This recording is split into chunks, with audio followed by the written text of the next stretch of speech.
Hey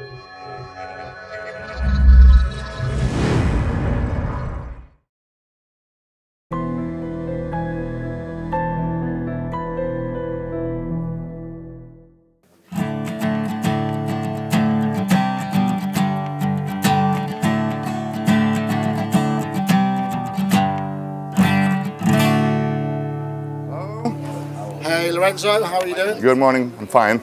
So we were listening to the sound of the iRig Acoustic Stage Right, there, right? right.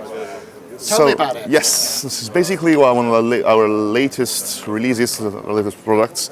It's basically a system composed of this little microphone here, and this is not just this is not a pickup. This is a real microphone. You can hear that, and that you can clip on the soundboard, or in this case, it's a guitar. It was designed for a guitar, but it can work also on many other stringed instruments, like for example, ukulele or whatever. It just needs to have a soundboard that's slim enough that you can clip it on. Okay, let's show it like this.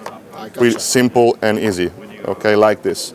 Needs no modification to the guitar. Does nothing to the soundboard. Nothing. It's just clip it on and you're ready to go. Okay.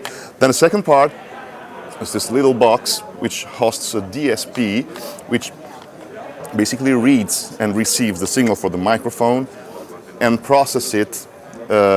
Because you have initially you have to go through a calibration process, which basically involves playing a bar chord of every fret of the guitar. Oh, so it creates like a kind of sonic profile of the instrument. Exactly, that's the idea. It learns the whole frequency response of the instrument and also the tonal character of the instrument, okay, and stores it inside its memory.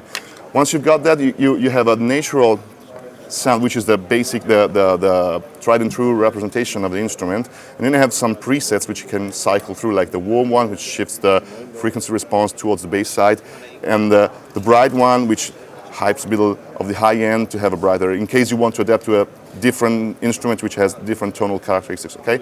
So they're like EQ curves, effectively. Basically, yes. They are.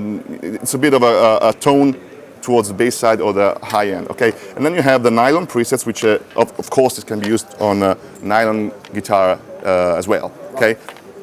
So the idea with this is to kind of give you an ability to then plug into a PA and have a sort of decent signal. Yes, acoustically, right? There's many reasons to it. The first one is that you have a plug and play system. You don't have to run cables, microphones, mic stands, and so on. It's really quick and easy, and with a very high quality sound. Okay. Also, it has a few nifty little features, like for example, if you have a piezo-equipped guitar, you can run a cable from its output and plug into this auxiliary input, and you can blend with this control. So you can have the DSP and the PIC signal? No, the piezo signal doesn't go through the DSP, it's just a blend between them. And you can also phase align it with the switch to reverse the phase of the piezo, so that it's phase coherent with the acoustic signal. Okay.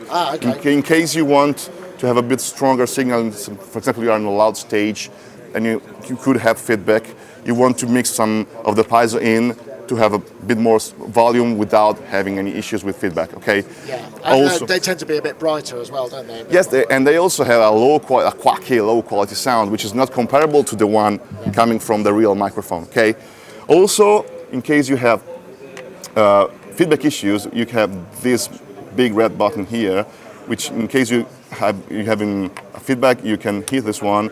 It's going to zone in on the feedback frequency. Yes. Search and destroy. And yes, that's the thing. And it kills up to 4 or 5 frequencies in case you have multiple feedback points. Okay, so you can increase your volume, kill the feedback, increase your volume until you have a decent volume level without any issues of feedback. And it doesn't change the tone that much because the filter is very steep, very narrow. Very narrow. Okay. Right. Okay. So basically, sounds like a very useful box. It is. We have many guitar players coming at us saying, "Oh, it's changed my life," because sometimes there's some pretty easy things that get overlooked. Like for example, the fact that you can move around with this one. You don't have to stay just in one place in front of the microphone, okay? And it gets, because being the microphone plugged straight over the sound hole, it always gets the same quality, same perspective. What sort of microphone is it? Is it a cardioid or an omni? Yes, it's kind of an omni figure. It's a bit of a wide cardioid, and a bit of a, it picks up the sound from the sound hole and the surrounding, okay?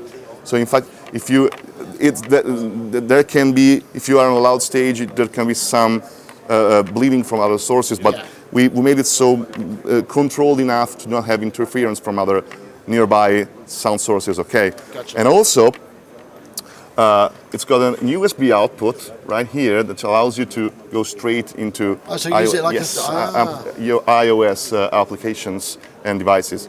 Also, many guitar players use that straight output to a preamp and straight into Pro Tools or whatever DAW recording. The signal comes out as yes, a line, and it gives you a very high quality sound straight to disc. Okay.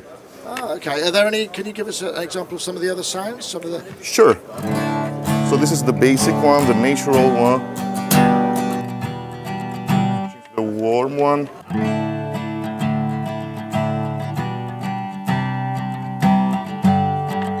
Right one.